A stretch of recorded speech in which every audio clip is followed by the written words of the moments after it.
Let's get started. I mean, we might as well, let's keep this focused. I'm going to start with some things. I'm going to start and share a little bit from the DSA social media guidelines and best practices. So that said, I'm going to come over here and share my screen with you. And what we did is we put together a nice top 10 list for you. So let's take a look here. There we go. So these are the top 10 best practices, things that we feel you should incorporate into your social media as just a concept of a way where we can all come together and agree that these are best practices. Number one is share only photos and videos that you've taken or have the right to share.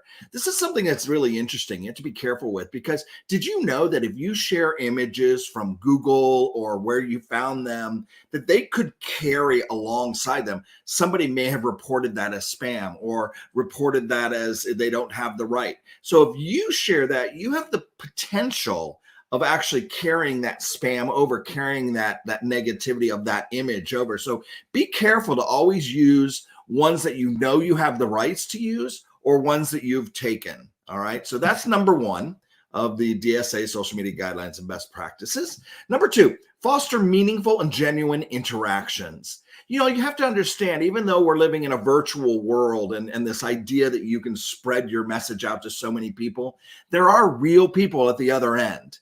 So the idea is you do want to respect them, bring value, and build meaningful relationships, which you can do online. Number three, think twice before posting. Privacy doesn't exist in the world of social media. I know we all know that. Posts can be discovered years after they're created. Comments and private messages can be recorded or copied through screenshots and shared later. You have to understand, I think I said this years ago. I said, transparency is the new privacy, right? So you've got to remember, think twice. Everything you put out there is public, all right? So just be thoughtful about what you post. Number four, always add value. People produce a lot of spam. Make sure your post value by providing helpful and thought-provoking content. Engage with your followers and cite from others' content that helps build on the conversation. One of my quotes that I use all the time is, the number one currency of social media is conversations. That's the idea of social media. So add value and produce content that generates conversations and engagement. Number five, always be honest about the products or services you're selling and your successes, creating a trusting relationship with your audience. Remember, people buy from people. It's at the core of direct selling. It's at the core of your success. People are buying from you. You want to build that trust. Number six, be respectful. Once you post something, you're inviting a discussion. This can encourage both positive and negative comments. Use tact in your responses, carefully considering how they will reflect on you and the company you're representing. All right. You've got to remember that you are opening the door, especially those of you who do Facebook groups. Facebook groups and all social media is designed to be collaborative. It's what's called many to many. Everybody's got a voice in social media. So be respectful of that and understand that you may get positive, you may get negative, and you don't want to incite any kind of arguments or things like that. You want to respect the opinions and be able to bring together what you are trying to sell, trying to build the relationship, etc. So be respectful is the key there. Number seven, be mindful of copyright, trademarks, rights of publicity, and other third-party rights. Again, be careful using other people's content and things like that without crediting. Again, that's just another area to be respectful. Number eight, don't create accounts. I've seen some of you do this. Don't create accounts that impersonate or misrepresent an affiliation or any person or organization. Now, Meta, who owns Facebook and Instagram and Messenger, has really started to crack down on fake profiles. So if you've set up multiple personal profiles, you could find yourself in hot water and one of them being removed. You should always have one personal profile. And then from there, you can create business pages, you can create groups, Instagram professional accounts, things like that. But one account that you log into, if you have multiple, I'd be very, very careful about that because we have been seeing them get removed. All right. So don't create fake accounts. Number 9, don't share links to websites that are unsafe, deceptive, untrustworthy, unoriginal, or that facilitate or encourage spam. Websites should have original content that adds unique value to others. So this one's important. Be careful with websites that you share. Make sure that you're always sharing to your personal replicated site or to your company's site. Be careful with what you're sharing on that. I might as well bring up right here. I'll bring it up in a quick second. Number 10, be aware of company policies, your own company policies and your procedures, and be sure you adhere to them and align with the brand. All right. You definitely want to build your own personal business, but you want to align with the brand, its attributes, and the core values. So be sure that you understand your own company's policies. So that's just an easy, fun little top 10 list there. I wanted to bring up also, let's see if I can just move my screen to full screen. Rodney, I'm done there. Perfect. I wanted to bring up also something that this is very newsworthy, very relevant right now, is there is a lot of hacking going on out there. I want you to be very careful. If you get a community violation, community standards, anything like that, it's going to show up inside of Facebook, inside of Instagram.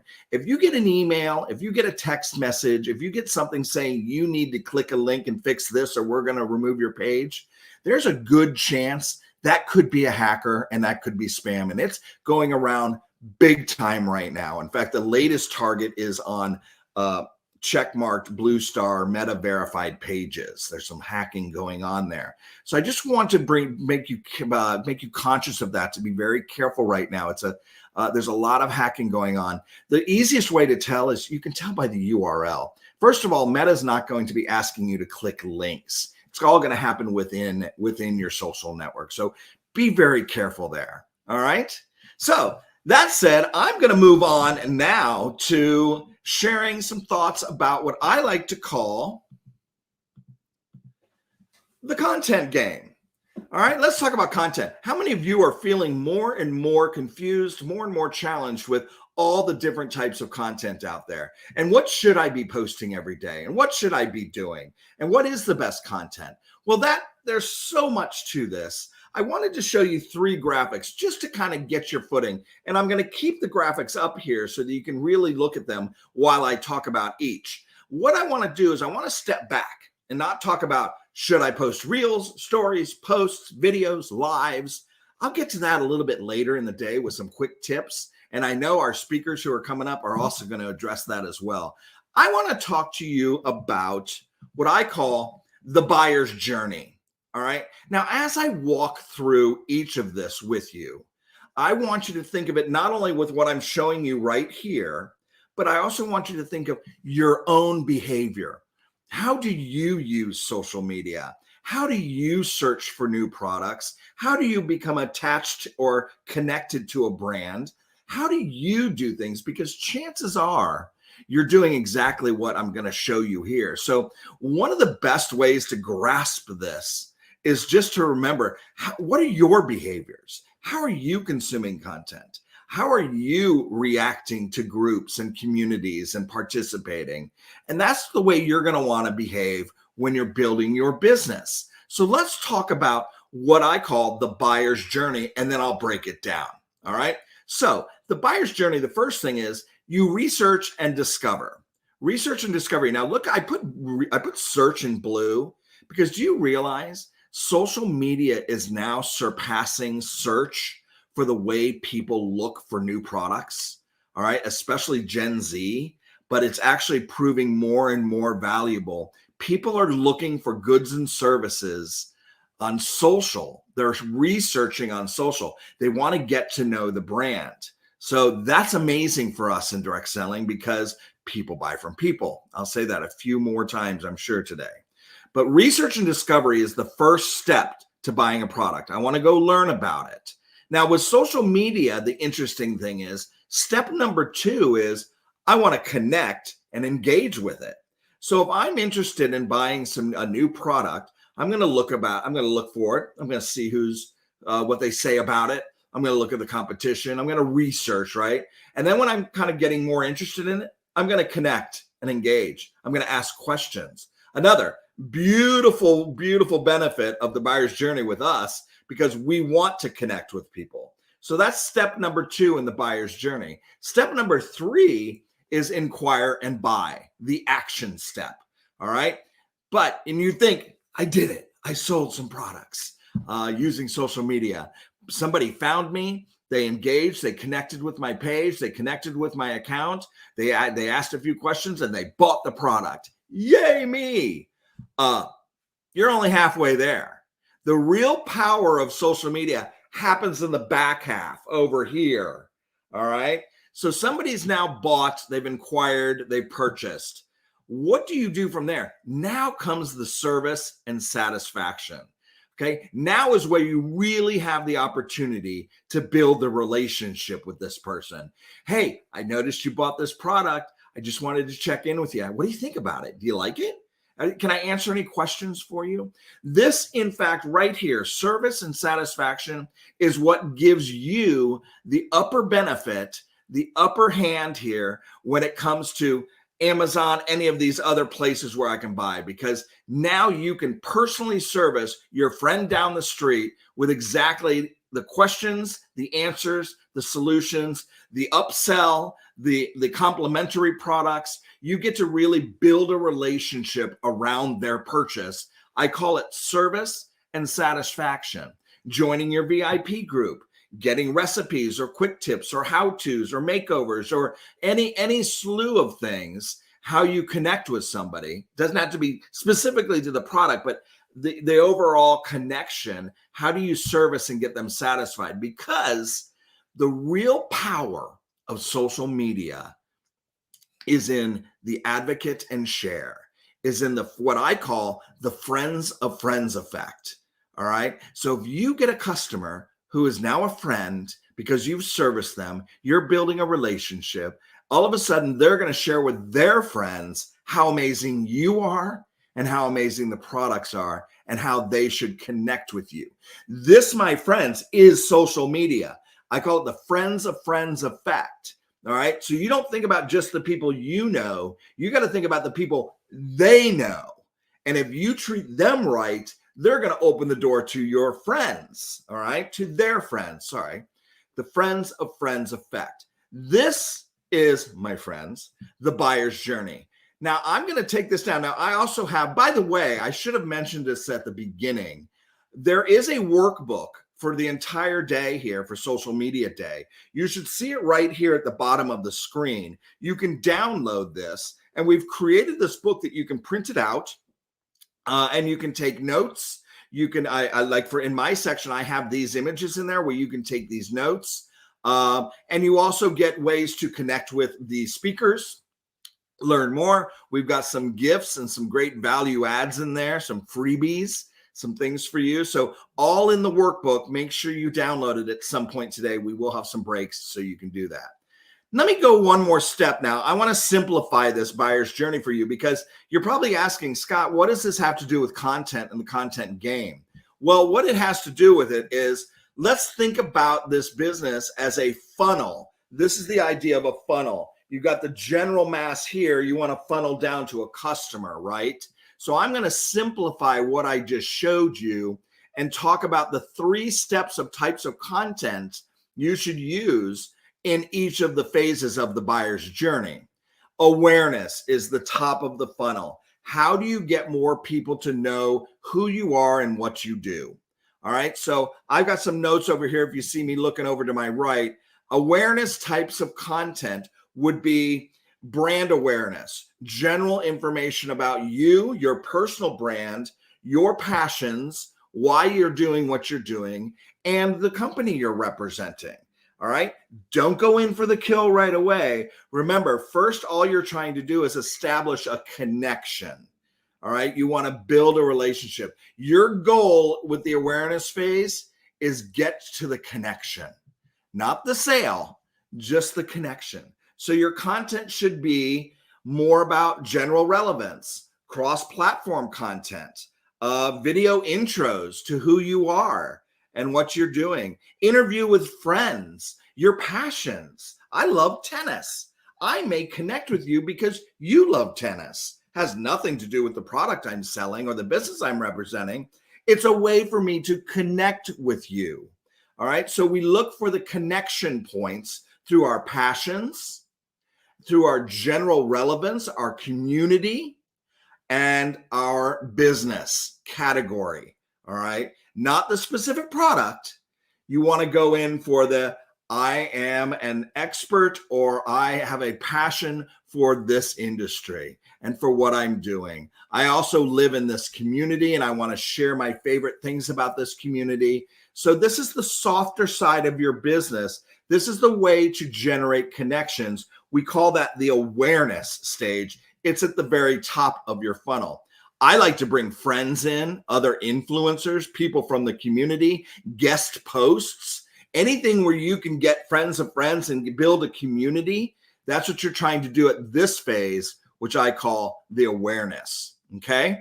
The second one is, let's see here, consideration. So now the next phase of the funnel is consideration. I connected with you, and gosh darn it, you're kind of funny. I enjoy this, and I joined your community, and I really like what you're saying. And I too love tennis, and I think it's great. And you know what? I'm considering looking at your product or joining your team. Can you tell me some more information about it?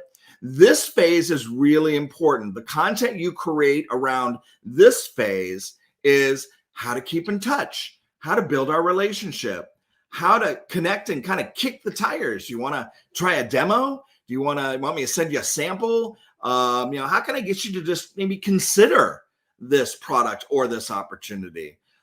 This is the long game. Again, this is about the longer term connection. This is hey, thanks for liking my page, or thanks for connecting with me on Instagram or on TikTok, wherever you're working your business. Thanks for the connection. How can we take it to the next level? How can we have a conversation? How can we maybe take this one-on-one? This might be I may want to look at a product demo. I may want to do a live. I may want to do a webinar, or I may want to show the benefits of the product. Again, I'm not going in for the sell here. All I'm doing is talking about the benefits. I'm trying to get them to consider this opportunity, consider this option to buy, join my team, whatever the action is. We're at the consideration stage. So you want to look at this part as, how do I build the relationship and get them to want to learn more? I think the ultimate goal here, honestly, what I feel is how can I have a one-on-one conversation with you? How can we go into Messenger and maybe chat a little bit? Or how can we do a live together? Or, how can I take this relationship to the next level? So think about that with your content as well, okay? And then the third step in this very, very simplified funnel here of the buyer's journey is the action. Great, here we go. We've built the trust. We've inspired them to act. We've had a conversation. We're turning these suspects into prospects. So now we really want to close the deal. We want to sell the product. We want to put sales content up. We want to put specials. We want to put opportunities for them to get free shipping or deals. Just be careful with the spammy commercially content, but this is where you want to show the value and what you can give to them. You want to service them. You want to tell your story, make it more personal, really attach the person. Again, what is it? People buy from people. So make sure the people is in with the sale. When you're buying this product, you're getting me. You're getting my guarantee. I'm going to be there to help you. I'm going to make sure you're doing good. I'm going to make sure the product arrives to you in good condition. I'm going to make sure that you're happy and satisfied. And if you have any issues, I'm going to be there for you. Put the personal into the product. So key in the action phase, because after that becomes like what I told you, the testimonials, the group, the community, the sharing, the customer stories, the sharing and advocating, the making your customers your best promotional vehicle, really, really driving home I'm going to spread this word because my experience was so good. That happens right here in the action phase. So there you have our 3-step funnel. But it's just not that easy. So I'm going to complicate things a little bit more for a second here. And I'm going to take you into one more. By the way, this is the full show: awareness, consideration, and action. Your content needs to be positioned against these. So every piece of content you want to post, ask yourself, who am I targeting? Am I trying to make somebody aware of my business? Am I trying to get somebody to consider it? Or am I trying to get them to take action? Not everybody just takes action. You got to get them up here in the awareness space to connect with you first. Remember, just because you post a piece of content with a link and a 20% off and a free shipping and a price, first of all, if it doesn't get kicked out for being spammy, not everybody's ready to buy just because you posted it. Say, hey, click here and buy. Social media is about building relationships. Social media is about connections. The currency of social media is conversations, awareness, consideration, action. That's the easy part of this. The new modern day funnel in reality, though, I just want to stress this a little bit more, is you have the awareness, the consideration, and action, but you also have this research loop. Again, after they consider, they want to go learn more, they want to research more, they want to dig in. Social media, you know how quick you can click around, but then they also want to go into the loyalty loop. So what is my post-action experience? The loyalty loop. That's where the friends of friends effect and the real power of social media is a satisfied customer sharing their story with their friends, not only about the product, but about you. Social media, direct selling, you. People buy from people. All right. So that's where I wanted to start off. I hope you guys enjoyed this. Again, it really is this idea of the overall buyer's journey and thinking about every phase when you do your content. All right. So I'll get in a little bit more into the content game throughout the day with some more mini little nuggets and share with you different ideas about creating different types of content for everyone, wherever they are in their journey. All right. So I hope you enjoyed that. That was our kickoff session here.